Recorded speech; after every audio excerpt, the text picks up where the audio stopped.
पाकिस्तान के नए army chief general Asim Munir ने कहा है कि हमने गिलगित बल्तिस्तान और आज़ाद जम्मू कश्मीर के बारे में भारतीय क़यादत के हालिया इंतहाई गैर जिम्मेदाराना बयानात का नोटिस लिया है। किसी भी गलत फहमी के नतीजे में होने वाली मुहिम जोई का हमारी मुसल्लह अफवाज अपनी बहादुरी और कौम की मदद से भरपूर जवाब देंगी। जनरल आसिम मुनीर ने दो टोक अल्फाज में कहा है कि अगर जंग मुसल्लत की गई तो पाकिस्तान के मुसल्लह अफवाज न सिर्फ मादरे वतन के चप्पे चप्पे का दिफा करने के लिए तैयार है, बल्कि जंग को दुश्मन के इलाके में ले जाएंगी।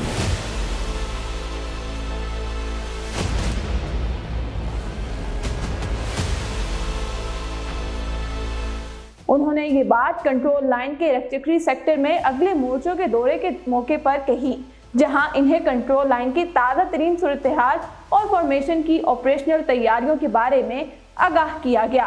आर्मी चीफ ने पड़ोसी मुल्क को खबरदार करते हुए कहा, भारत अपने मज़मूम मकासद में कभी कामयाब नहीं होगा। दुनिया इंसाफ के तकाजे पूरे करते हुए अक़वाम मुत्तहिदा की करारदादों के मुताबिक कश्मीरी अवाम के साथ किए गए वादों को पूरा करे।